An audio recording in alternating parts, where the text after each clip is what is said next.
I'm Duff, live in the middle of nowhere, and literally I'm in the middle of nowhere right now at my property, and I have this toy. This is my old 70s model, American model 35 excavator. It's 90 fucking thousand pounds. It's huge. That big counterweight's only it's 14,000 pounds. She's got some issues, like all old excavators, but for 15 grand Canadian, I couldn't go wrong, and it fully operational for operations. Like half the switches in that shit don't even bother. I don't even care for that. It goes forward both tracks, dual sticks. It's a pretty simple machine. It rained, and well, that up there, I've got the stand on this thing today, so it's kind of hard. This here, I had to put that in to plexiglass just to keep the rain out of it. So where it drops, it'll drop outside.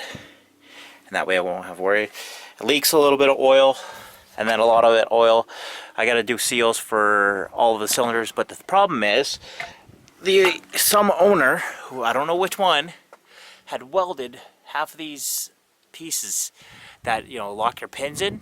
Well, that one's bolted probably. But the other ones here, they're all welded. So, and me being an engineer, I know how to make seals. I've done that. So, you just take that ring right here where you see there's a hole there, that's the ring. That will seal, and then you unscrew it, bring it up. You would have to cut into your O-ring and then reconnect it with contact cement. Let that set, and then there you go, you have your ring back over it. It's how you make a ring go, or if you can't remove the piston or the long shaft or whatever the hell you want to call it. I'm not that much of knowing about this thing, but it is what it is. A 2 cubic bucket, and at the property, I have to dig. So I've got more stuff to dig here. I'm not the greatest with the excavator, and it's, well, I've only done it a few times. I've got to dig all the way out here, so here's the line. I've got to dig all the way that way and all the way to that edge. So this is 45 by 80. It's my big barn. Crappy bin. There's the tractor and excavator and all this stuff, and more stuff down there. Bikes and that are in there. But I'm going to try to get this thing started, and most likely it's not going to start because it's about +8, if that, right now. And she don't like to run when it's cold. I have cans of ether, and I'll get that started.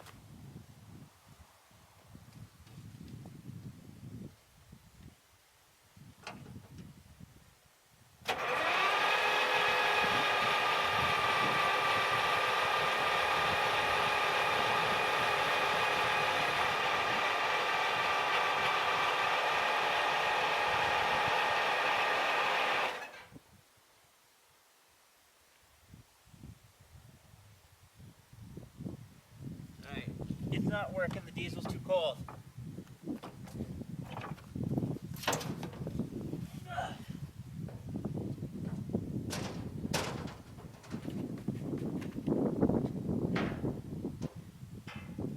And it's not ether, it's starting fluid.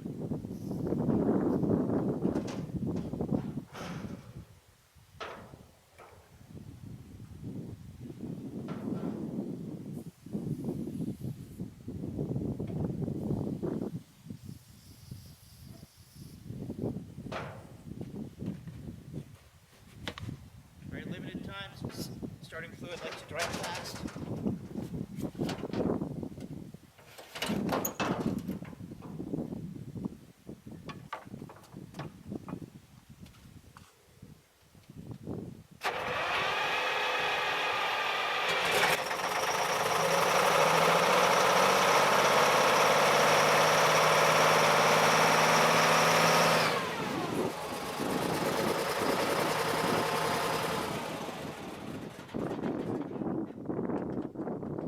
Kind of messed with the throttle.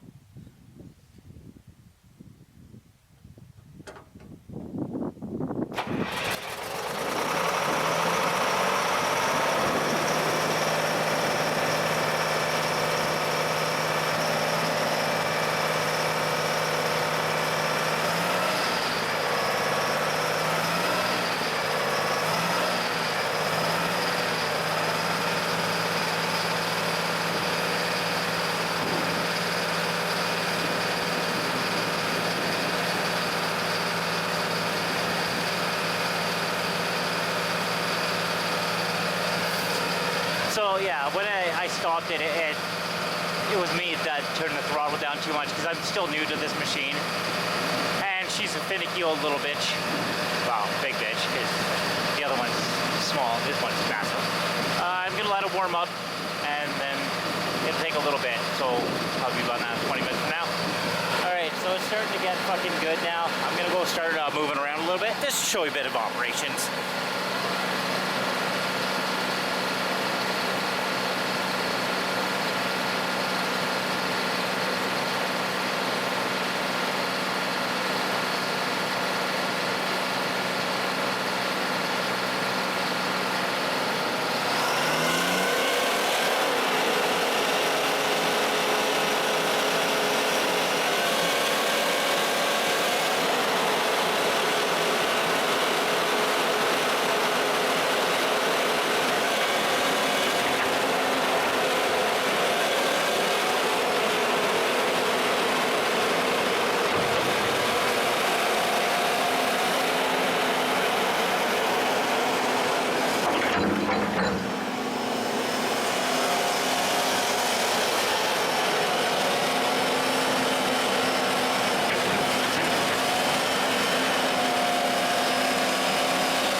So there's a reason why I shut this down.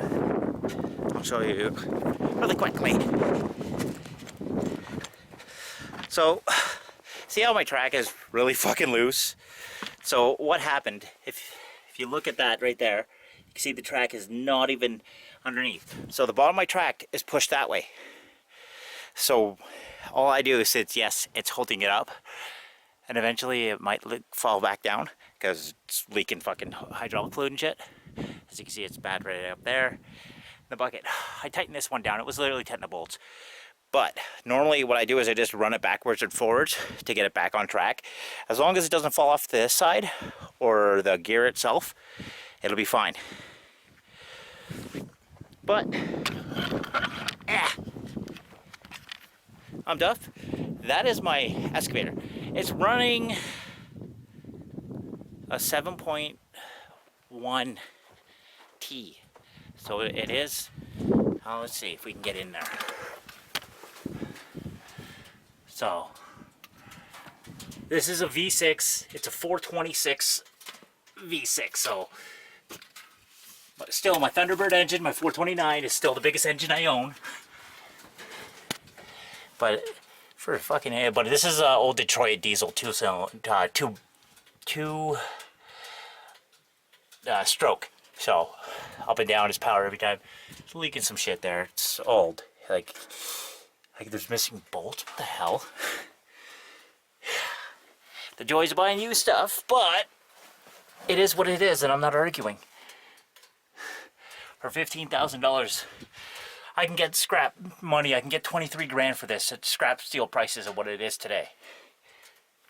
And yes, you can see I've got hydraulic fluid leaking right from there. If it lets you see it. There you go. Yeah. God. And some pressure gauge kind of thing right there. But that's me. I'm Duff. I'm going to keep working on because I've got about an hour's worth of work I want to do before family gets home, at home, and I have to drive my ass back there at the same time. But like always, have a good one.